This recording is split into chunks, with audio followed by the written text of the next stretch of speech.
Current holder of 10,000 जो है alien है, must be given the option two by, यानी कि दूसरा जो यहाँ पे बंदा होल्ड करता है 10,000 शेयर्स,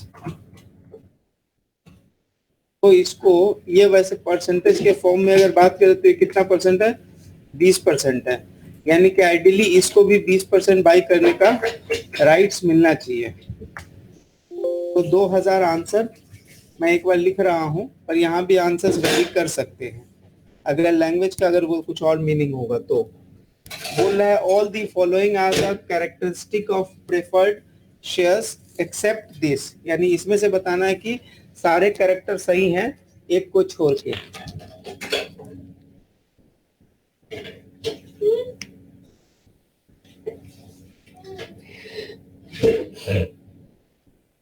फिर बोल रहा है कि उनको वोटिंग राइट नहीं है, ये बात तो सही है। If dividend are tax deductible to the issuer, it may be converted, it may be callable, tax deductible to the issuer नहीं होता है, क्योंकि टैक्स डिडक्शन सिर्फ आपको बॉन्ड्स में मिलते हैं। Many states have law that provide the primitive right for the shareholder. The primitive rights is when a company must give existing shareholder a stock warrant equal to their proportionate ownership in the company when issuing the own public shares equal to their proportionate ownership shares when issuing the new, give dividend, give existing shareholder the opportunity to maintain their proportionate ownership in the company when issuing the new offering. ये सबकी language एक जैसी दिख रही है ना, तो मैं बोलूंगा ये वाला, क्योंकि आप फोर्सफुली उसको नहीं बोल सकते हैं, बस आप उनको बोलेंगे कि देखिए आप खरीद सकते हो, लेकिन ये वारंट इशू देने का मतलब क्या होता है कि दे हैव टू एक्सरसाइज। यहाँ पर बोल रहा है कि सेल करूंगा, यहाँ पर ए ऑप्शन होता है, ये सेल भी करने का जो होगा ये सेकेंड लेवल प्रोसेस है, लेकिन ये हमको लग रहा है ये फर्स्ट होगा, क्योंकि here you are giving them the opportunity. फिर बोल रहा है which of the following statement is correct regarding the effects preferred stock on a company?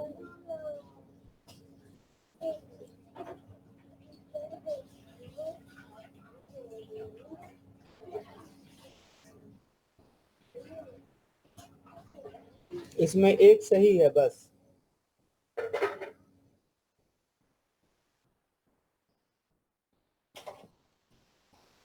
देखिए इसमें ये वाला सही है ना, जब कंपनी लिक्विडेट होगा तो प्रेफरेंस वाले को पहले मिलेगा, बाद में इक्विटी वाले को मिलेगा। बोल रहा है each share of the company,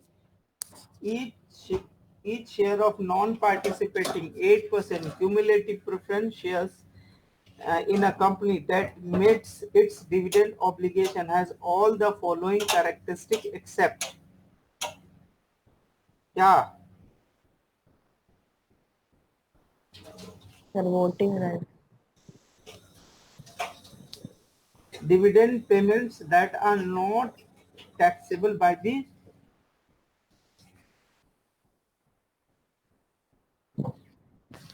तो नॉट टैक्सेबल ही तो है, ये तो सही है ना। एक्सेप्शन में तो मेरे को ए ही लग रहा है। लेट्स सी, हम लोग 30-40% भी स्कोर किया तो नॉट बैड, क्योंकि हमारा अभी का जो स्टैंडर्ड है वो 40% का ही है।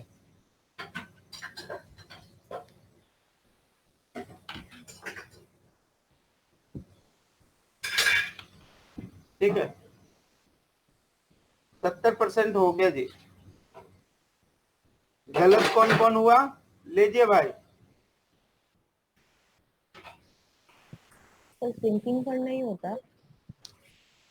अब ये बोल रहे हैं जी refunding is the redemption of bond by raising more fund through the another bond that is issued to pay off the first bond when the company conduct. अब ये हमारे बात को क्या बोल रहा है, प्रेफर्ड में provide for the maintaining, mandatory उनको एक सिंकिंग फंड रखना पड़ता है to set aside for the each year for the retirement. और हमारा आंसर था एक्सेप्शन का, तो हमारा आंसर इस बार जाएगा जी किस पे, रिफंडिंग पे जाएगा। क्योंकि रिफंडिंग के लिए क्या है, उन्होंने बोला कि रिफंडिंग में एक बॉन्ड को बाइक बेच करके पैसा उठा के पुराने वाले बॉन्ड को पैसा देने के प्रोसेस को कहते हैं, जो कि प्रेफरेंस शेयर्स पे एप्लीकेबल नहीं होता है। तो ये सवाल अगर आप प्रैक्टिस नहीं किए रहिएगा तो एग्जाम में भी गलत होगा। सर ये क्वेश्चन ही सही से नहीं पढ़ा, क्वेश्चन सही से पढ़ना जरूरी था, मैंने एक्सेप्ट तो देखा ही नहीं। अच्छा तो वही दिक्कत हो गई। अच्छा, चलिए ये वाला बताइए। ये रीजन था, in legal sense is a equity, therefore dividend payment is not a legal obligations, that's why they। अच्छा, ये लाइन हम लोगों ने इसको क्लियरली नहीं पढ़ा था, बिकॉज ये लाइन हमने रीड भी नहीं किया था हम लोगों ने।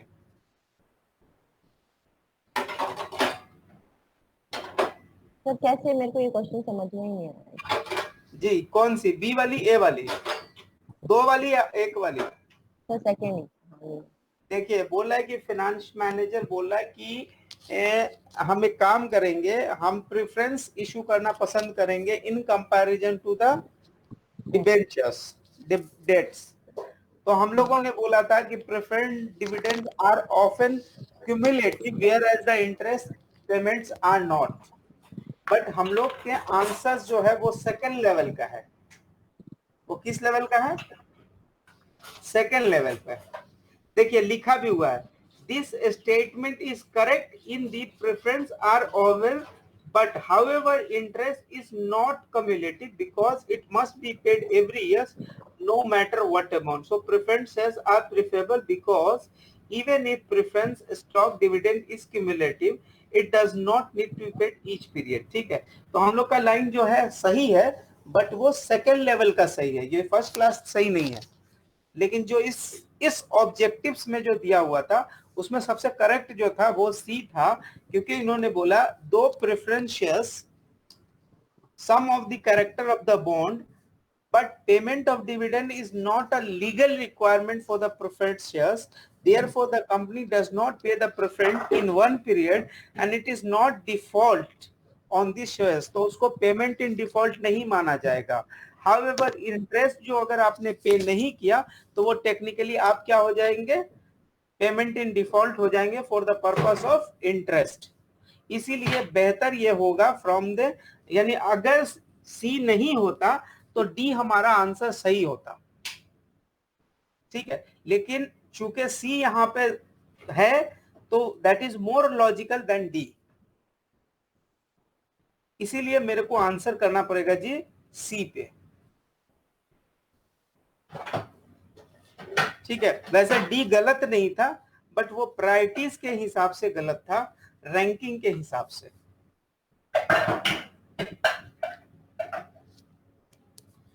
लीजिए, ये तो पॉइंट हम लोग कभी रेज ही नहीं किया था। Which of the following describes a disadvantage to a firm that issue the preference? ये वाला तो पॉइंट ही कभी हमने रेज नहीं किया।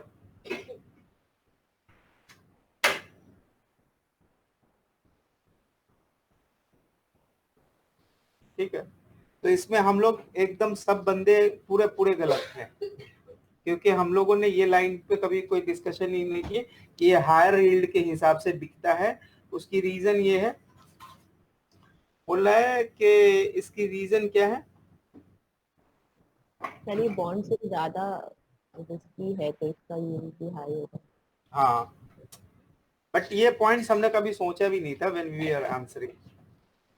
चलिए, राइट टू वोट वाला आपका आंसर सही था, ये कैलकुलेशंस तो मेरे सही थे, बट अदर्स में अच्छा कुछ नहीं बोला, सब में वही एक लाइन लिख के छोड़ दिया। यहाँ भी कैलकुलेशंस हमारे सही थे। उसके बाद ये dividend are tax deductible to the issuer, exception था, ये हम लोग का सही था। उसके बाद ये सब सही था वैसे, बट इसमें क्या था, हाँ ये देखिए, ये वर्ड देख रहे हैं ना, ये एक तरह की अपॉर्चुनिटीज है। बाकी में देखिए इन्होंने क्या लिखा है, right that existing will have the opportunity to purchase, यानी सब में उनका focus point is the opportunity है, ठीक है। और सी के बारे में उन्होंने बोल दिया कि ये कोई प्रिमिटिव राइट्स ही नहीं है। तो प्रिमिटिव राइट्स को अगर आसान शब्दों में आप समझे तो यही है कि चूंकि आप हमारे इक्विटी शेयर होल्डर हैं, तो मैं पहले किसी और को बेचने के पहले आई विल आस्क यू कि आप क्या शेयर लेना चाह रहे हो क्या। तो वो जो पूछने के बाद जो हम आपको ऑप्शन देते हैं, that is called the primitive rights, ठीक है जी। ये क्या था, ये तो मैंने बताया था कि हाँ जी लिक्विडेशन के टाइम में उनको, ये आपने बताया था कि हाँ जी उनका वोटिंग राइट नहीं होता है, ठीक है। छोटी सी अभी 10 मिनट की एक वो थी,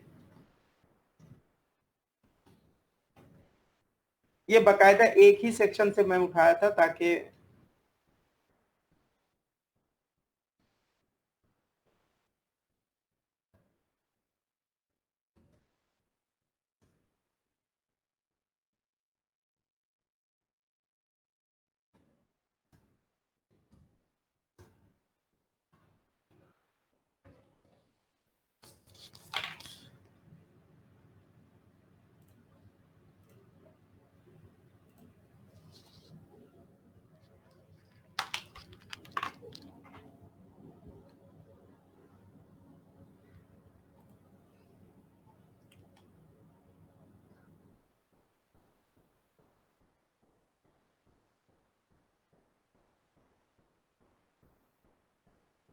आप लोगों को डेट फाइनेंसिंग याद है ना,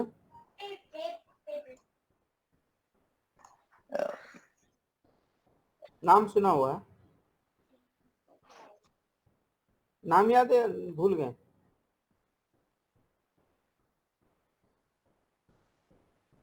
Miraj bhai, instead of doing the exam wise, there is option for study wise so that we can get the answer same time. हाँ स्टडी वाइज ही है ना, एग्जाम वाइज कहाँ जा रहा है, टॉपिक वाइज जा रहा है। Yeah, topic wise study. हाँ टॉपिक वाइज ही जा रहे थे हाँ, हम लेकिन तो। आंसर उस टाइम में नहीं मिलता है।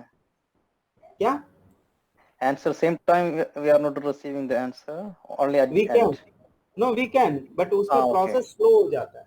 Okay, अच्छा अच्छा अच्छा। क्या कर रहे हैं, चले 2 मिनट लगेगा, एक 5 सवाल कर ले मेरे साथ। बोला by using the dividend growth model, याद है डिविडेंड ग्रोथ मॉडल मतलब वहां पे जी होगा, वो सारी कहानी होगी, आपको याद आ रहा है काजल? हेलो हाँ सर, हाँ सर। हाँ देखिए, बोला using the dividend growth model they estimate the cost of equity, ठीक है, of a form that stock price है 3, यानी P0 कितना है जी 30 है। बोला estimated dividend at the end of first year, यानी आपके पास क्या दिया हुआ है, T1 ऑलरेडी दिया हुआ है। लैंग्वेज को जब पढ़िएगा तो इंटरप्रेट कर पाइए, ये फर्स्ट ईयर के एंड पे दिया हुआ है, साथ में आपको ग्रोथ रेट दिया हुआ है। तो इसका जब आपको क्या निकालना है, के निकालना है। तो के निकालने की निंजा टेक्निक क्या है, बोलिए, D1 divide by P0 plus जी। अब यहाँ पे 3 है, डिवाइड बाई 30 प्लस 0.01। अब हम इसको सिंप्लीफाई कर दे रहे हैं।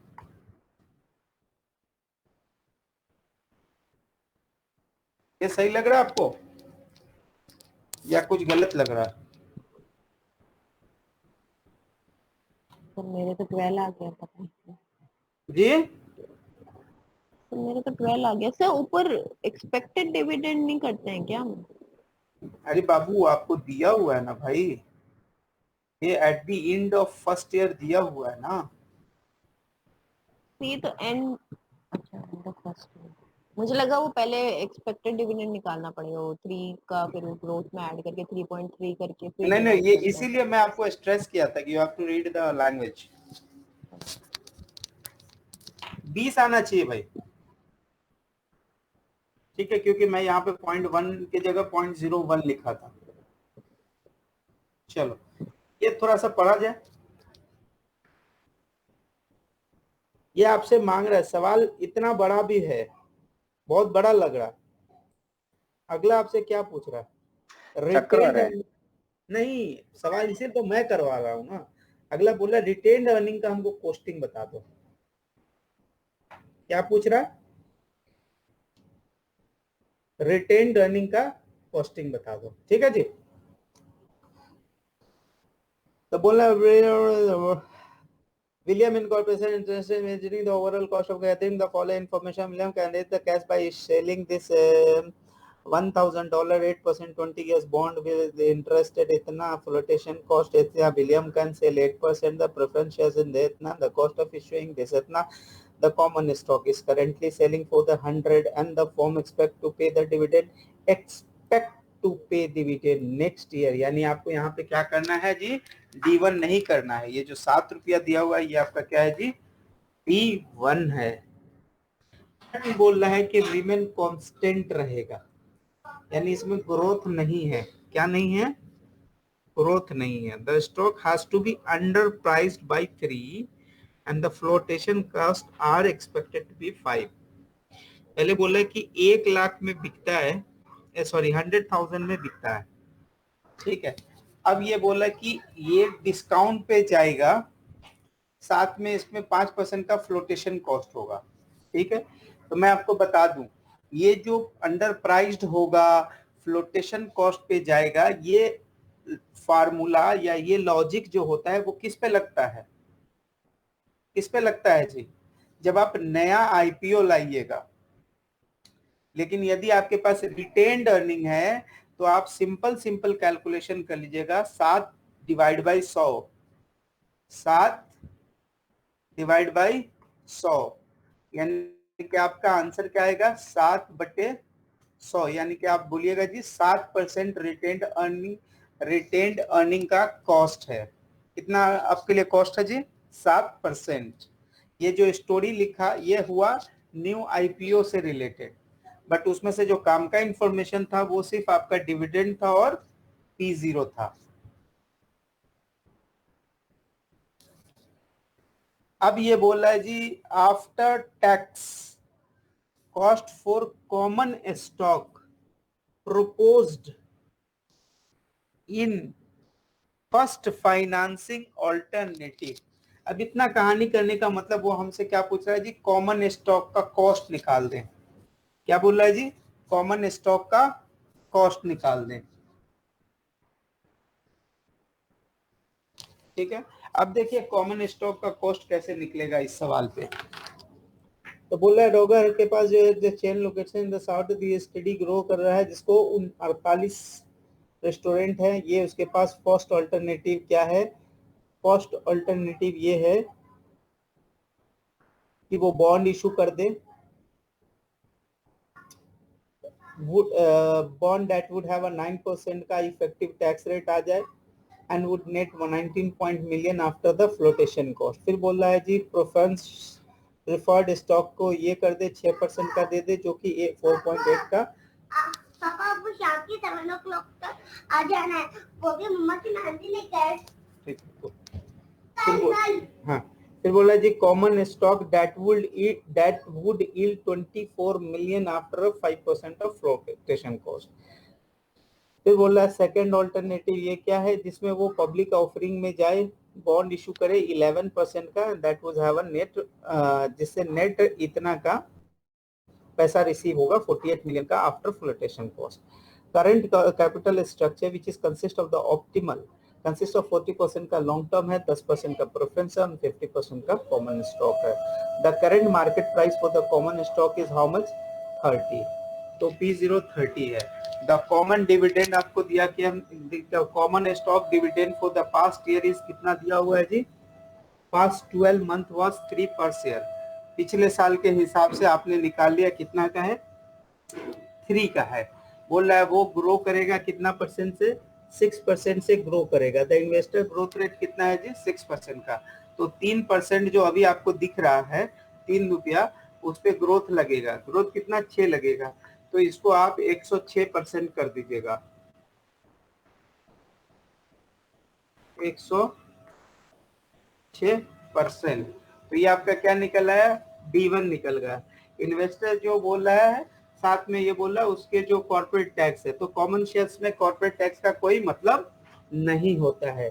अब बात क्या आती है जी कि उसका मार्केट में 30 रुपए की प्राइस है। कितने की प्राइस है जी? 30 रुपीज की प्राइस है। अब आपने कॉस्ट ऑफ इक्विटी निकालनी है, तो फार्मूला आपका क्या था? This D1 divide by P0 plus 0.06, यानी कि अब आपका जो आंसर्स आना चाहिए वो कितना आना चाहिए? 16.60 आपको आंसर्स आना चाहिए कॉस्ट ऑफ फाइनेंसिंग का। यानी कॉमन इक्विटी से जब पैसे उठाइएगा तो 16.6 पे पैसे आने चाहिए। फिर बोला है in calculating the component cost of long term fund. मेरी बात सुने, आपको लॉन्ग टर्म फंड का the appropriate cost of retained earning ignoring is equal to what. तो हम आपको उस दिन बता रहे थे जब थ्योरी पर आ रहे थे, तो मैंने बोला था जो कॉस्ट ऑफ रिटेन्ड अर्निंग है वो एक्चुअल में कॉस्ट ऑफ इक्विटी के बराबर होता है। सिर्फ जो डिफरेंस होता है वो फ्लोटेशन कॉस्ट का होता है, या आपने प्रीमियम या डिस्काउंट पे इशू किया उसका होता है। तो अगला बोल रहा है कि इसको इग्नोर करना है, तब बोल रहा है कि same as cost of preference नहीं, जीरो नहीं, same as cost of common stock होगा। फिर बोल रहा है जी Hatch sources company is projecting an annual growth rate for the unforcing future. 9% का उनका ग्रोथ रेट है। साथ में वो उन्होंने करंट डिविडेंड दिया है 3 रुपए का। तो जो 3 रुपए का जो दिया है अभी उस पे वो 9 रुपए का ग्रोथ एक्सपेक्ट कर रहे हैं, यानी इसको मल्टीप्लाई कर दीजिए 109% से, तो जो 3 रुपया 27 पैसे हो जाएंगे। साथ में बोला है कि कॉमन जो है वो क्या बोला है, 36 रुपए से 36 रुपए का उसकी मार्केट प्राइस है कॉमन शेयर्स की। अब आपकी ग्रोथ रेट है जी 9%, तो आपने क्या करना है, this divide by this plus 0.09। अब इसको आप परसेंटेज के फॉर्म में लिखिएगा तो 18.08 आप लिखिएगा। ठीक है जी। तो इस तरह से आपको कैलकुलेशन करने पड़ेंगे। ये सारे के सारे सवाल कॉस्ट ऑफ इक्विटी के थे। लेट्स सी कितना गलत होता है। एक गलत हो सकता है।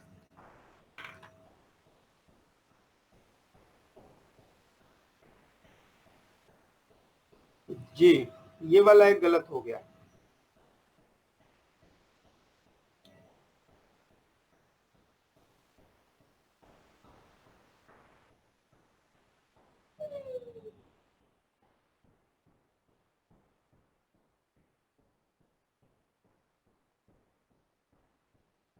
सर फ्लोटेशन कॉस्ट माइनस नहीं थी। अरे यार, सच अ ब्लंडर। मतलब कैलकुलेशन समझ आ गया ना आपको? हाँ सर। अनस भाई आपको? मेरे को फॉर्मूला थोड़ा कंफ्यूजन है। अरे फार्मूला वो बहुत इजी है, D1 divide by P0 plus G, खत्म।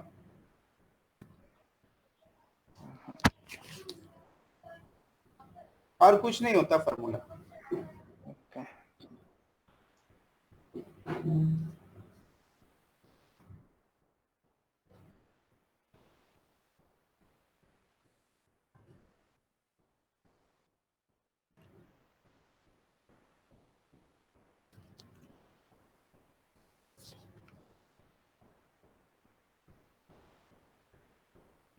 लग रहा है अनस भाई एकदम ऑफिस से काम से थक चुके आज, फुल एग्जॉस्ट।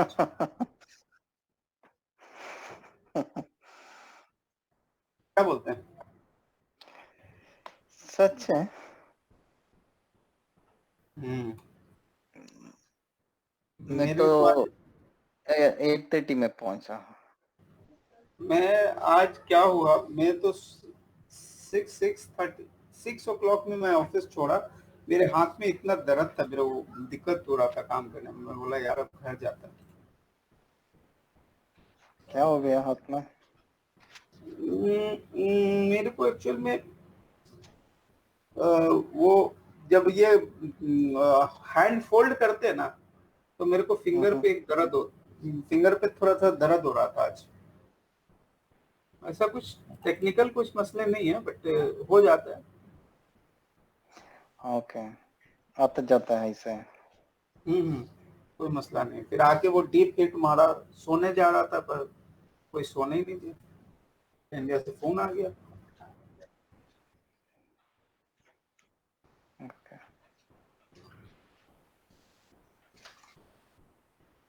हाँ, तो जैसे मैंने किया था ना अभी काजल, वैसे आप भी करके क्या वर्ड में सेव नहीं कर सकते? नहीं सर, वहाँ पे कुछ ऑप्शन ही नहीं आता है सेव का, या कुछ भी ऑप्शन नहीं आता। तो अभी कहाँ आया? हमने तो कंट्रोल सी कंट्रोल भी किया, कॉपी पेस्ट, मतलब ये कॉपी तो पेस्ट। स्कैन है मिराज भाई, ये पीडीएफ तो स्कैन है। नहीं, ये नहीं रे बाबा।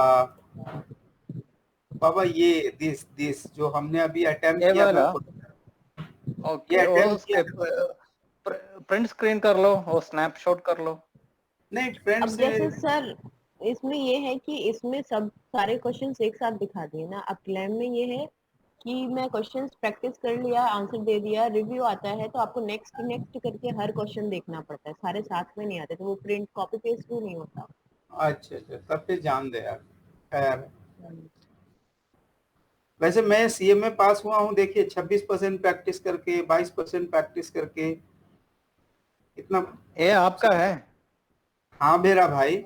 अभी भी मिलता है वो? नहीं बंद किया? भाई अभी मेरा 3 साल नहीं हुआ है भाई। अच्छा, नहीं, okay okay. You have both part P1 P2. I have P1 for Hawk. नहीं, मेरे पास दोनों है भाई। For the दोनों I have Wiley. बाप रे बाप, पैसे देकर खरीदे या दोस्त से लिया? नहीं, मैं प्रीमियम किया पूरा। तो मैंने पूरा भी बाई ग्लैम किया? का पूरा लिया था प्रीमियम। आ, वो मेरे को 1 1.5 साल का ही मिला, खत्म हो जाएगा अभी अप्रैल में। यार मैंने बाई किया था जब when I was appearing for CM में, तो मेरे को प्रैक्टिस करने के लिए चाहिए था ना, तो सही मैंने बात। उस वक्त बाई किया था। बट मैंने टोटल प्रैक्टिस आपको दिखाएगा, देन आप बोलेगा आपको मिराज में अगर पढ़ाई नहीं। मैं पहले आपको मिलते तो मैं नहीं, I should not buy because you know what happened. There is a story behind. I was studying with one of my friend who is the teacher. Then finally I understood it will not be successful. So I thought I should study in some my own way. हाँ So हाँ I हाँ bought हाँ। it. नहीं नहीं, सही है। नहीं, actual में ये पढ़ाई थोड़ा सा सीरियसली होने वाला पढ़ाई है ना भाई। हाँ, लेकिन वो टीचिंग उसका उतना अच्छा नहीं था। वो खाली वो ग्लिम्स से खाली कॉपी पेस्ट बोलते हैं बस। लेकिन मेरे को थोड़ा ट्रैक मिला उससे। हाँ, समझे? तो वही है, अब क्या करेगा, बट ठीक है, इट्स गुड ना। तो ये मैंने उस समय मेरे को एक्चुअल में चाहिए था, तो मैंने बाई किया, क्योंकि मेरे को पढ़ना था, प्रैक्टिस करना था। But now I don't recommend anyone to by, क्योंकि मार्केट में जो पीडीएफ की कॉपी है ना, ऑलमोस्ट इट इज अ अभी सेम। या अभी बहुत ठीक है, मिलता है। Now I am not recommending anyone to buy the software. मैं सिर्फ ये बोलता हूँ कि अगर आपके पास सॉफ्टवेयर है then you have to practice, अगर नहीं है देन डू वन थिंग, एक 100-200 रुपया खर्चा करो। एक 100 रुपया में, मतलब इंडिया में मुश्किल से 1000 रुपया में पूरा बुक प्रिंट हो जाएगा, 1000 रुपया भी नहीं जाएगा। When I was doing my CA, तो मैं कॉस्टिंग का बुक सब आता था, इतना मोटा मोटा 600-700 का बुक आता था। But if I go for the xerox ना, it will come just for 200। मैं पूरा बुक जीरोक्स करा लेगा, उसके बाद जितना मेरे को प्रैक्टिस करना फटाफट उसी पे कर देगा। पोस्टिंग का You are या, saying to print, you mean? हाँ हाँ, मतलब अब इंडिया में तो सस्ता है ना भाई, 200-300 में What is print. the benefit? भाई अब कंप्यूटर पे आप बैठ के पीडीएफ में थोड़ा सा मुश्किल होता है। Miraz bhai, I don't know. I have actually, they provide me the printed book, plus there is another software for the book, plus they're online. But I don't touch the hard copy. नहीं नहीं, मैं hard किसका, वाइली का hard copy देता। पापा class दे लेकर आई ना, हाँ इसलिए अपने लिए और लेना है न्यू ब्रश, मेरे ब्रश खराब हो गए। ओके ओके ओके ठीक है। हाँ क्या बोला? आई sorry. Think I think IMA का वो क्वेश्चन है ना हाँ हाँ 456 पेज का, वो तो हाँ काफी है देखिए वो अगर कुछ ऑनलाइन नहीं है तो। नहीं नहीं, मैं आपको बता रहा हूँ, नहीं even though now it is even you ask, I shared with you that PDF for all section ना, तो वो क्या है अभी आदमी के लिए आसान है, he can sit, he can practice, एक बार प्रिंट ले लेगा, सारा क्वेश्चन मार्क करते हुए प्रैक्टिस करते हुए चला जाएगा। क्योंकि एक बार तो आपको पढ़ना है, चाहे जैसे आप मेरी बात को मान के करो बिना माने करो, one time you have to read it. सही है सही है। क्योंकि वो मैं भी जब कराता हूं तो मैं भी ये साथ में ही बोलता हूं कि at least you have to question practice करना ही करना है। मेरे जो क्वेश्चन है वो आपने करने हैं, लेकिन आपने ऐसा नहीं करना है कि आपने कुछ भी नहीं करना, मेरे भी नहीं करने और साथ में, तो नहीं चलेगा भाई, मुश्किल हो जाएगा। नहीं मैं क्या बोला, वो हार्ड कॉपी से बोला, हार्ड कॉपी सॉफ्ट कॉपी का फर्क बोला।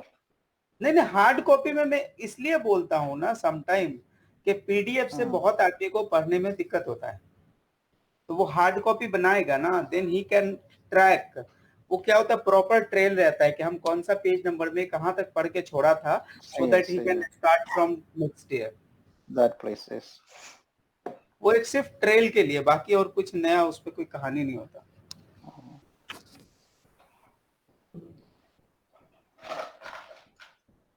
अब ऐसे जिसके पास नहीं है उसको कोई मसला ही नहीं है, छोड़ देने का भाई, नहीं है तो नहीं है। For me, I think it's like you people are doing very well, like a good tutor, mentor, great work.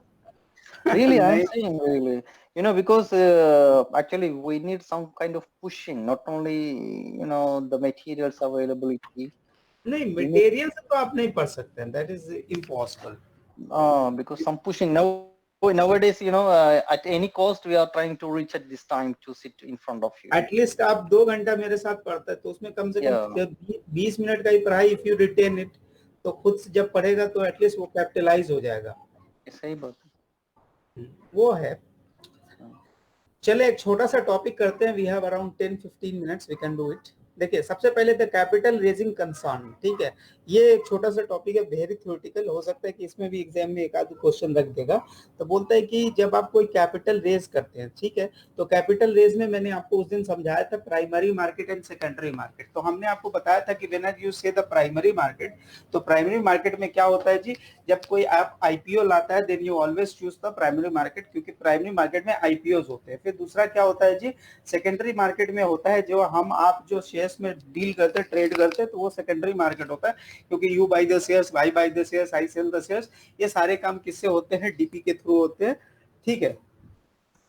तो ये सारे जो चूंकि अभी सारे डीमैट फॉर्म में होते हैं, डीमैट फॉर्म में सारे शेयर्स होते हैं, कोई भी बंदा कहीं से ले सकता है, दे सकता है, तो ये सब जो भी काम होता है that is always happen in the secondary market. तो ये रहा सिर्फ मार्केट का। और तीसरा जो था वो ओवर द काउंटर था, वो अनलिस्टेड, अगर कोई कंपनी है जो शेयर मार्केट में लिस्टेड ही नहीं है, अगर उसका शेयर्स किसी को बाई करना है तो वो आपकी दुकान पे आएगा, आपसे बोलेगा भाई साहब आपके कंपनी के पास जो है 50 शेयर्स है, उसमें से मेरे को 2 दे दियो, तो आप उसको 2 बेचेगा, and that is called the over the counter. तो अभी आपको प्राइमरी एंड सेकेंडरी समझ आ गया, ठीक है। तो यहाँ पर हम लोग को ये सारी टर्म्स के बारे में समझना है। दूसरा होता है जी मार्केट की efficiency, role of credit rating agency, role of the securities exchange and security exchange committee, जिसको हम SEC बोलते हैं। Another the insider trading, insider trading जो बंदा, जो कंपनी के अंदर का जो बंदा होता है, that what is called the insider trading. अब बात आता है कि इसमें सारे बोलते हैं the migration of company from the private to the public, जैसे ही वो प्राइवेट कंपनी से प्राइवेट पब्लिक कंपनी बनता है, they often occurs when the find the need to access the fund of, अब उनको पैसे चाहिए बट उनके पास पैसे नहीं है, what they will do, they will bring with the IPO, they will convert their identity from private to the public company. तो उनके बाद वो क्या हो जाते हैं, तो उनके जो पर्सनल इन्वेस्टमेंट है उसके सोर्सेस चेंज होके क्या हो जाते हैं, फिर वो पब्लिक फंडिंग में फॉर्म में चली आती है, ठीक है। Beyond such the personal investment, trade credit, lines of credit, उसके बाद लोन एंड वेंचर कैपिटल, इसके अलावा एक नया चीज आ जाता है उनके लाइफ में, that is called the public money, that is through the common stock. उसके बाद बोलते management go to the investment bankers for the agree to underwrite a stock offering, underwriters help the firm to prepare the stock prospectus. अब आप लोग को कहीं ना कहीं पढ़ा होगा कि स्टॉक प्रोस्पेक्टस क्या होता है, तो उसमें कंपनी का हिस्ट्री होता है, उसमें प्रमोटर्स के डिटेल्स होते हैं, कंपनीज की एक्टिविटीज होती है, मिशन एंड विजन्स होते हैं, यही सारी कहानी होती है जिसको हम प्रोस्पेक्टस बोलते हैं। ठीक है, ये कहीं ना कहीं आप लोग क्लास 11-12 में ही पढ़ा होगा। बोला which is filled with the security and exchange, उसको हम लोग को फाइल करना पड़ता है किसके पास, एसईसी के साथ फाइल करना पड़ता है, और साथ ही अवेलेबल कराना पड़ता है, ताकि अवेलेबल आपके प्रोस्पेक्टस को देख करके समझ सके कि आपका क्या इंटेंशन है, आप पैसे क्यों चाहिए। The primary market basically the synonyms as the IPO का जो सिनोनिम्स कंसीडर किया जाता है वो प्राइमरी मार्केट को। तो द अंडरराइटिंग प्रोसेस, अंडरराइटर्स जो इन्वेस्टमेंट बैंकर्स होते हैं, दे आर गिविंग द अंडरराइटिंग्स, उनके लिए वो पैसे चार्ज करते हैं। एक्चुअल में अंडरराइटिंग प्रोसेस क्या होता है मैं बता दे रहा हूँ। अगर मान लीजिए कि काजल को कोई अपनी कंपनी लिस्टिंग करानी है, तो वो किसी इन्वेस्टर्स के पास गए, किसी अंडरराइटर्स के पास गए, अंडरराइटर्स ने बोला ठीक है जी मैं आपका शेयर्स बिकवा दूंगा। तो वो कैसे बिकवाएगा, तो बोले वो मार्केट में किसी को बताने से पहले काजल के कंपनी का 50% शेयर्स खुद बाई करेगा, ताकि लोग को भरोसा दिला सके, to gain the confidence of the investors. उस प्रोसेस को बोलते हैं जी अंडरराइटिंग प्रोसेस। ठीक है, तो उसमें क्या होता है, उसमें बाकी इन्वेस्टर्स को भी थोड़ा कॉन्फिडेंस आ जाता है और वो फटाफट शेयर बाई कर लेते हैं। तो इन्वेस्टमेंट बैंकर्स जो होते हैं buy all the public shares at the set price and the corporate receives the money that can be used for the financing operation. Investment bank earn money from the spread. जी बोलिए। ये underwriters के लिए थोड़ा risky नहीं होता? अरे बाबा वो आपसे भी पैसे लेता है भाई, वो तो, अरे वो गोलगप्पे वाला वो नहीं सुना आपने, वो प्राइस व्हाट, वो एक, हाँ वो सर मैंने सुना था, वो उसका बहुत ज्यादा हाइप कर देते हैं और लोग खरीद लेते हैं, फिर पता चलता है वो वैसे था वो सब। हाँ वो तो एक्चुअल में अंडरराइटर्स आर दोज ओनली, और वो आपसे एक्चुअल में वो कमीशन लेते हैं, वो फालतू के कोई काम नहीं करते, वो आपसे बकायदा कमीशन लेते हैं। यानी आपको पैसे, जैसे मान लीजिए कि आपने 10 रुपए अपने शेयर की प्राइस रखी हुई है, ठीक है, तो बोलेंगे ठीक है भाई हम आपका शेयर जो है, और आपने 1 लाख इशू करना है, तो आपने कितना पैसा मार्केट से उठाना है, 10 लाख रुपया उठाना है ना जी। 1 लाख 10 रुपए के हिसाब से 10 लाख उठाना है, 1 मिलियन उठाने हैं ना। तो वो बोलेगा ठीक है जी आपका 30% जो हम खुद बाई कर ले रहे हैं, लेकिन आपको जो 300,000 हमको देने थे वो मैं नहीं दे रहा, मैं आपको 270,000 दूंगा, 10% मेरा कमीशन हो गया, मैं रख लूंगा, और बाकी जो शेयर बिकेगा उस पे भी मेरे को 5% चाहिए। बिकॉज वो इस तरह से गेम प्लान करते हैं कि पब्लिक आके शेयर्स खरीद लेती है, और वो जो उनके पास होते हैं वो फिर मार्केट को किस पे बेचते हैं, प्रीमियम पे बेच देते हैं। ठीक है, यहाँ लिख भी रहा है, देखिए इन्वेस्टमेंट बैंक्स में earn money from the spread between the offering price of an IPO issued price and the price of the IPO paid to the issuer. यानी उसने आपको कितना रुपए करके दिया था, 9 रुपए करके दिया था। अब चूंकि मार्केट में अब ओपन हो गया आईपीओ, तो वो अपना भी जो शेयर्स है ना वो भी मार्केट में बेच लेगा, तो उसके लिए वो प्रॉफिट या लॉस कंसेप्ट नहीं कहलाता, उनके लिए वो स्प्रेड वर्ड कहलाता है। तो आपको spread word when it comes to the किसके लिए, मर्चेंट जो इन्वेस्टमेंट बैंकर्स होते हैं या अंडरराइटर्स होते हैं, उनके लिए जो डिफरेंस ऑफ प्रॉफिट होता है ना, जो पब्लिक को जिस प्राइस पे बेचेंगे और जो प्राइस आपको दिया है, उस दोनों के बीच के गैप को they are saying as a spread. उसको वो प्रॉफिट टर्म से ये नहीं करते, ठीक है, उसको स्प्रेड टर्म से नोटिफाई करते हैं। फिर बोल रहा है इन्वेस्टमेंट बैंक में join अंडरराइटिंग्स syndicate consisting the originating house, investment banking and other selected firm for the issuers। वो सारे अपने पूरी टीम बना के काम करते हैं भाई। ठीक है, तो ये बोलता है कि इन्वेस्टमेंट या syndicate normally set the best effort for the agreement with the IPO issuers and can either purchase the entire issues from the issuer or merely the amount of issue required by the issuers demand। The investment banker syndicate placements may be private 1 to 1 investor और to public. वो अपना सारा syndicate, मतलब उनकी जो group of the peoples काम करते हैं, वो सारे इसलिए काम करते हैं कि आपके शेयर्स वो मार्केट में बिकवा सके। फिर दूसरी आती है आफ्टर द आईपीओ। अब मार्केट में शेयर अवेलेबल हो गया, अब कोई भी बंदा है, जैसे हम हैं, आप है, कोई बंदा इंडिया में बीएससी एनएससी जहाँ पे भी शेयर्स लिस्टेड होगा वहां से बाई कर लेंगे। तो यूएससी न्यूयॉर्क स्टॉक एक्सचेंज या नस्दक बोलते हैं, वहां से वो जाके अपना कोई भी बंदा मार्केट से शेयर्स ले सकता है, that is called the secondary market. ठीक है, but the corporation does not receive any additional income. अब जो भी इनकम आता है वो किसको आता है, जो अभी जो होल्डर्स है उसको आता है, उसका एडिशनल बेनिफिट्स कंपनी को नहीं आती बल्कि जो इन्वेस्टर्स होते हैं उनको आते हैं। ठीक है, उसके बाद the stock price is then determined by how much the investors are willing to pay and the stock price the time the purchase. अब इसका जो डिमांड, इसका जो प्राइस फिक्स होगा वो मार्केट में शेयर्स के डिमांड और सप्लाई से फिक्स होगा। After firm goes for the public, it may continue to issue the new stock in the primary market. The only difference is the stocks are no longer IPO but seasons, यानी subsequent या secondary offering ला सकते हैं, जैसे right ला सकते हैं, bonus ला सकते हैं, इस तरह के शेयर्स ला सकते हैं। ठीक है जी, तो ये पूरा प्रोसेस था कि कैसे एक कंपनी अपना आईपीओ लाती है, पैसे उठाती है और कौन उसको हेल्प करता है, उस बंदे का नाम होता है जी अंडरराइटर्स।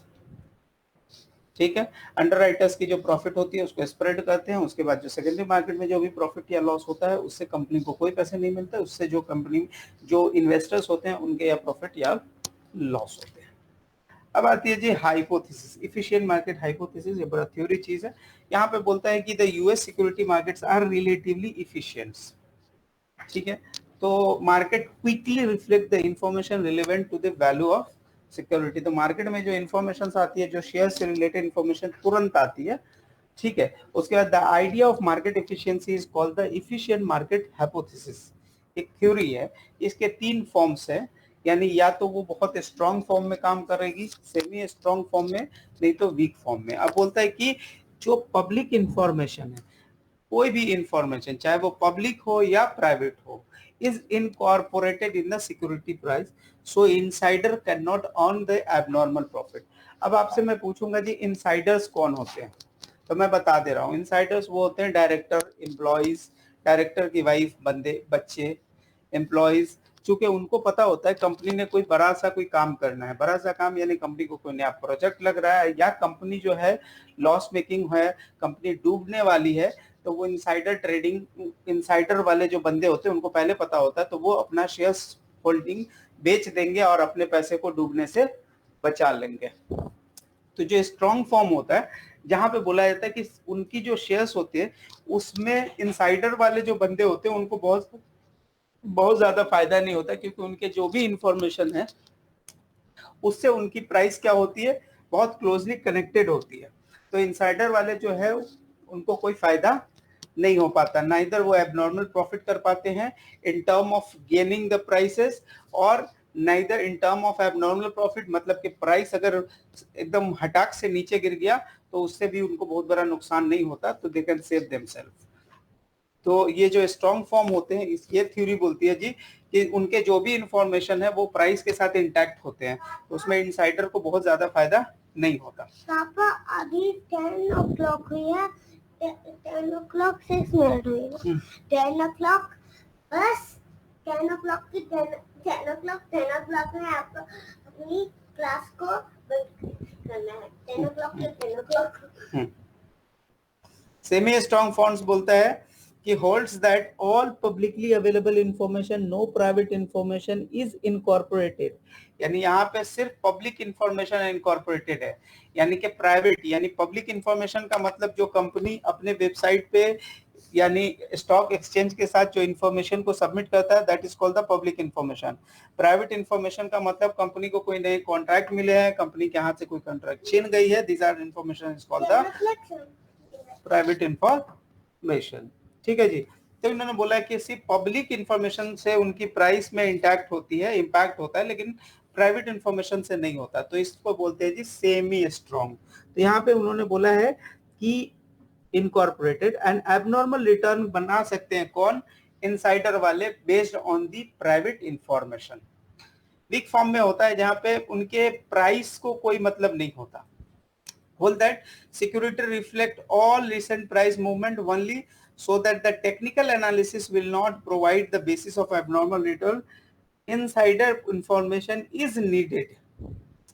यानी कोई बंदा अगर सिर्फ टेक्निकल एनालिसिस कर रहा है, यानी उसके पैटर्न को देख रहा है, मूवमेंट को देख रहा है, उसके बेस पे वो कोई बड़ा प्रॉफिट नहीं कर सकता है जब तक कि उनके पास कोई इंफॉर्मेशन नहीं हो। किससे? इनसाइडर से। यानी पब्लिक प्राइवेट इंफॉर्मेशन जब तक उसके पास नहीं हो, ठीक है, तब तक वो उससे प्रॉफिट अर्न नहीं कर सकता। तो ये 3 हाइपोथेसिस है, ये तीनों मार्केट के किससे रिलेटेड है? इफिशिएंट मार्केट हाइपोथेसिस जो होता है, यानी सिक्योरिटी प्राइस कैसे मूव करती है, अगर ये स्ट्रांग है तो पब्लिक और प्राइवेट के इंफॉर्मेशन से इसको क्या फायदा है। दूसरा सेमी है तो पब्लिक के साथ ये मूव करती है, प्राइवेट इंफॉर्मेशन का उसमें कोई इंपैक्ट नहीं होता, तो इनसाइडर्स लोग जो होते हैं they can get the profits using the insider information. Weak form में बोलता है कि सिक्योरिटी ऑलरेडी रिफ्लेक्ट कर रहा है हर तरह के चेंजेस के लिए, तो कोई टेक्निकल एनालिसिस से उसको बेनिफिट्स नहीं मिलने हैं। ओनली अगर कोई इनसाइडर वाला बंदा अगर हेल्प कर दे, then only the people can get the abnormal profit. तो ये सारा होता है, लेकिन मैं आपको बता दूं इनसाइडर ट्रेडिंग जो होता है वो प्रोहिबिट है, ठीक है। इंडिया में तो इलीगल है, इसी चक्कर में बहुत सारे बड़े बड़े डायरेक्टर्स की वाइफ बच्चे जेल चले जाते हैं, डायरेक्टर खुद चला जाता है। द इनसाइडर जो होता है वो बोला गया है in insiding trading act specified the civil penalty for illegal insider trading up to the 3 times of the profit gain और 3 times of the loss avoid. यानी आपने लॉस अवॉइड कर लिया कब? अगर कंपनी डिसरप्ट हो रही है, कंपनी अगर इसमें जा रही है, बैंकरप्सी फाइल कर रही है, तो आप तो तुरंत अपना शेयर बेच के पैसा निकालिएगा। तो अगर बोलता है कि अगर 3 टाइम्स से ज्यादा, यानी एक बंदे को अगर 1 रुपए का बेनिफिट हुआ और आपको अगर 3 रुपए का बेनिफिट हुआ, इसका मतलब है कि आपके पास कुछ एक्स्ट्रा इन्फॉर्मेशन था जो पब्लिक के डोमेन में अवेलेबल नहीं था। इसका मतलब you are doing some insider trading, ठीक है जी। तो इनसाइडर ट्रेडिंग एंड सिक्योरिटी जो होता है, the insider trading and securities fraud enforcement act stipulate that broker, dealer, investors, advisor must enact and enforce policy to prevent the insider trading, to prevent the firms, its employees and associated person from misusing the material non-public information। non-public बोलने का मतलब ये है कि जो उसने stock exchange को information नहीं दिया, जो उसने पब्लिक में, जो उसने टीम, जो अपने जनरल मीटिंग्स में नहीं कहा है, इसका मतलब वो सब इंफॉर्मेशन उनके लिए नॉन पब्लिक इंफॉर्मेशन है। तो जो बंदा इस एक्ट में पकड़ाता है उनके ऊपर वो सिविल केस चलता है, उनके ऊपर सिविल पेनल्टीज लगते हैं। अब आता है जी SEC रेगुलेशन। जो सिक्योरिटी एक्सचेंज कमीशन होता है उन्होंने भी कुछ रेगुलेशंस बनाए हुए हैं, उनके लिए कुछ फॉर्म्स फाइल करने होते हैं हर कंपनी को। अब कौन कौन से फॉर्म्स फाइल करने हैं ये एग्जाम में आपको नहीं आएगा, ठीक है। S1, S2, S3 are used for the registrations of securities, यानी अपना सिक्योरिटी रजिस्टर कराने हैं तो S1, S2, S3 फाइल करने पड़ेंगे। Registration is a complex process involving the legal council, accountant, both management and external with SEC expertise and internal। S1 is used for the IPO for the company that do not qualify for the streamlined registrations। S2 available for the company that do not default on any obligation on the dividend। S3 any requirement similar to the Form 3 except that the companies are required to have only 1 year time limit for the filing। ये आपको कोई भी forms पता नहीं करने की जरूरत है, this is not a part of your studies, ठीक है जी। अब बात आती है जी डिविडेंड पॉलिसी। 2 मिनट लगेगा, सुन लीजिए, काम आएगा, इससे कुछ एक सवाल हो सकते हैं। तो बोला corporate do not require to pay the dividend unless declare by the board of directors. Board of directors ने जब तक ये डिविडेंड डिक्लेयर नहीं किया तब तक तो फर्म के ऊपर लायबिलिटी नहीं बनती। When the dividend is declare then it becomes the liability.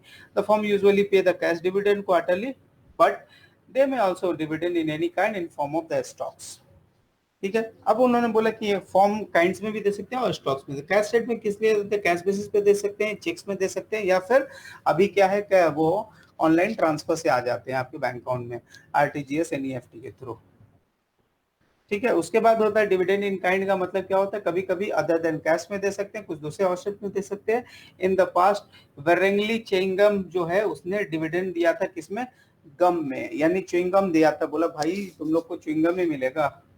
Stock dividend का मतलब ये होता है जब कंपनी को लगता है कि वो कैश नहीं देना चाहती तो वो क्या बोलती है, मैं आपको कुछ एडिशनल शेयर्स दे दूंगा, आप इसको अगर करेक्टली अगर कनेक्ट करना चाहते हैं तो मैं बता दे रहा हूँ, ये it is very similar to the bonus share, ठीक है, ये बोल रहा है कि is paid additional shares allow the corporation to conserve the cash for the investment person, they still rewarding the investors when the corporation issue the stocks, there were typically no tax consequences until the shares sells all the shares. तो आपको क्या हो जाता है, जब आपको cash dividend मिलता है, शेयर्स डिविडेंड मिलता है, तो कंपनी के ऊपर कोई टैक्स की लायबिलिटी नहीं बनती।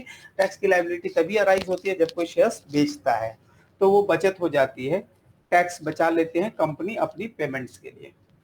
फिर होता है जी लिक्विडेटिंग शेयर्स। क्या होते हैं? डिविडेंड क्या होता है? ये क्या होता है? When the firm that exceed the corporation retained earning, अगर कंपनी अपने रिटेन्ड अर्निंग से ज्यादा पैसे देती है तो उसको क्या होते हैं? उसको लिक्विडेटिंग डिविडेंड बोलते हैं। यानी उनके रिटेन्ड अर्निंग अलाउ कर रहा है जी 1 मिलियन डिस्ट्रीब्यूट करना, तो उन्होंने 1.5 मिलियन का डिविडेंड दे दिया। इसका मतलब क्या है? अपने रिटेन्ड को डिस्ट्रॉय कर रहे हैं, इसलिए इसको लिक्विडेटिंग डिविडेंड बोलते हैं। अब आपने स्टॉक स्प्लिट सुना होगा, एक शेयर से 2 शेयर बनने के प्रोसेस को कहा जाता है जी स्टॉक स्प्लिट। ठीक है जी, तो ये शेयर्स करते हैं ये। और एक दूसरी होती है जिसको हम लोग बोलते हैं रिवर्स स्प्लिट। इसमें क्या होते हैं कि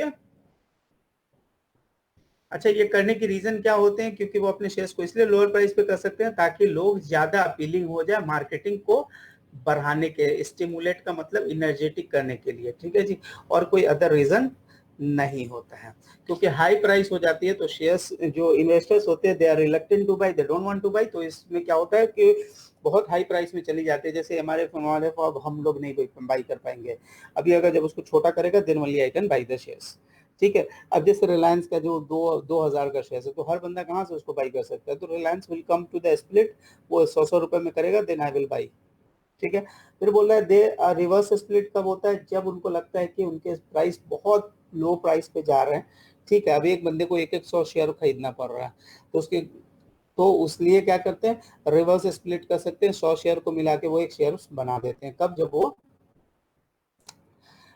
जब उनके शेयर्स बहुत लोअर प्राइस में मार्केट में ट्रेड करते होते हैं। पर चाहे वो स्टॉक्स स्प्लिट हो या रिवर्स स्प्लिट हो, इसमें कोई टैक्स का इनकम न आना है न जाना है, so there is no tax treatment is happening here. ठीक है जी, अब यहाँ पे बात आती है कि डिविडेंड पर how much the corporation should return to the and how much should the reinvestment. ये सारे मसले होते हैं, कंपनी को चेक करना पड़ता है। कंपनी के पास अगर कोई सस्टेनेबल ग्रोथ की अपॉर्चुनिटी है, कंपनी को लगता है कि कंपनी नीड द कैश, तो कंपनी कैश नहीं देगा। कंपनी के पास कोई भी डिविडेंड, कोई भी अच्छा सा रिटर्न की पॉलिसी, कोई भी बड़े इन्वेस्टमेंट नहीं है, नया प्रोजेक्ट नहीं है, कैश की रिक्वायरमेंट नहीं है, तो कंपनी कैश दे देगा। ठीक है जी, यहाँ पे रीजन दिया हुआ है कि क्या क्या रीजन है। प्रेफरेंस, शेयर होल्डर की प्रेफरेंसेस क्या होंगे डिविडेंड वर्सेस कॉर्पोरेशन, मतलब कॉर्पोरेशन ग्रोथ। डिविडेंड मिल जाएगा तो आज हाथ में पैसे मिल जाएंगे, खर्चा कर लेगा। अगर कंपनी के पास में लगा रहेगा तो वहां पे क्यूमुलेटिव, वहां पे क्या होता है? Cumulative growth.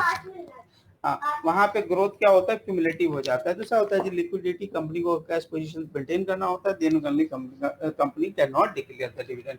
सॉल्वेंसी, कंपनी के पास जब खुद के पैसे नहीं है तो वो डिविडेंड क्या देगा? कंपनी अगर लोन वाले को इंटरेस्ट नहीं दे पा रही तो फिर डिविडेंड देने का तो सवाल ही नहीं बनता। फिर बोरोइंग कैपेसिटी में भी लगता है, कंपनी को री इन्वेस्टमेंट अगर करना है तो कंपनी बोलता है कि भाई instead of going and buying selling the new IPOs, वो मेरे लिए मुश्किल काम है, it's better to keep the companies profit. फिर उसके बाद बोला जी earning stability, correlation with the regular and stable dividend, ये सारे चीज भी होते हैं।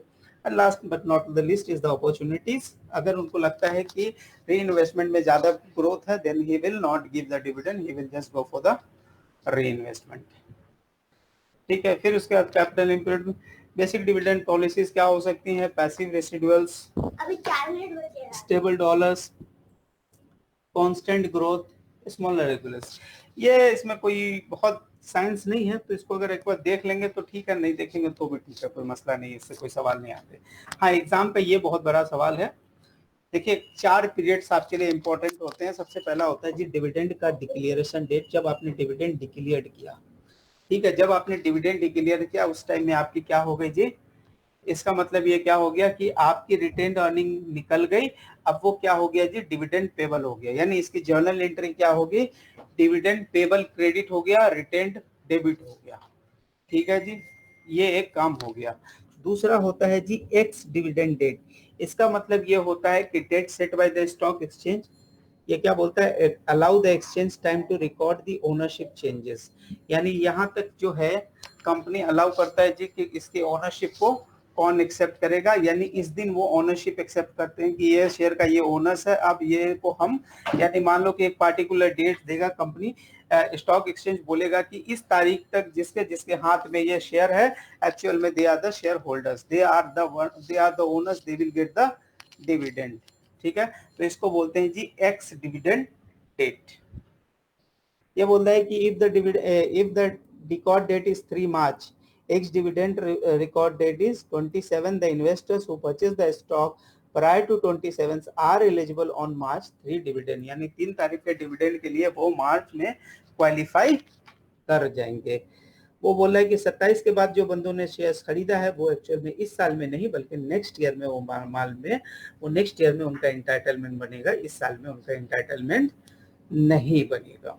तो जो एक्स डिविडेंड होते हैं, ठीक है, यानी इससे ऊपर के पहले वाले दिन को जी बोलते हैं कम डिविडेंड। ठीक है, यानी इसके बाद वाला जो डिविडेंड का जो पीरियड होता है उसमें शेयर की प्राइस थोड़ी कम हो जाती है, क्योंकि उसमें से डिविडेंड का पोर्शन निकल जाता है, किसी और को मिल जाता है। ठीक है जी।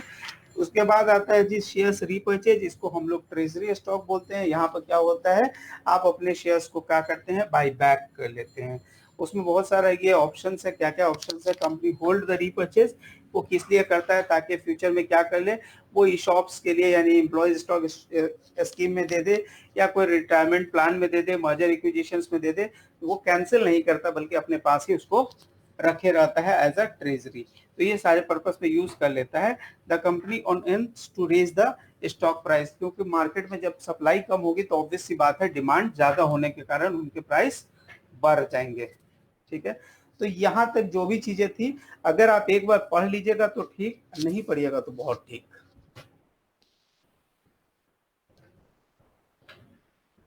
मेरा भाई एक डाउट है। इरशाद जी जी बोले। और page number 77 I think regarding the preferred dividend, बोलिए। 7 or maybe 6 डिविडेंड टाइप्स है ना। हाँ Cumulative dividend, yes, yes. हाँ, Here regarding the liability, ये फीचर्स है, टाइप्स नहीं है।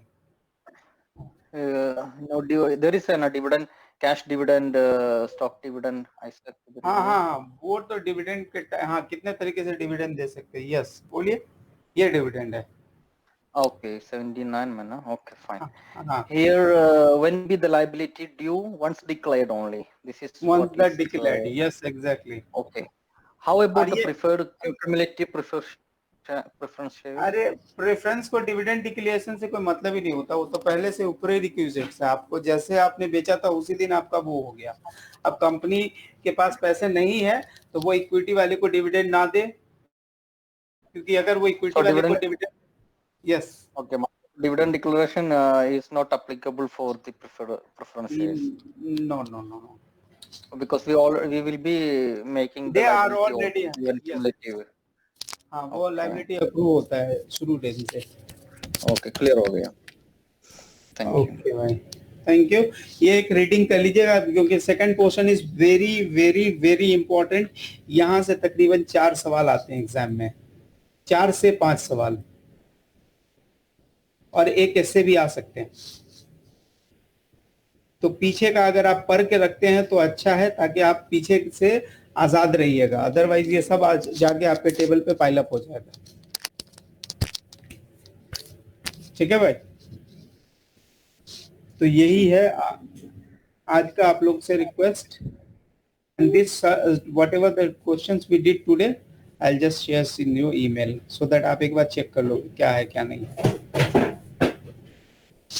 ठीक है भाई, ठीक है, okay okay, good night, thank you.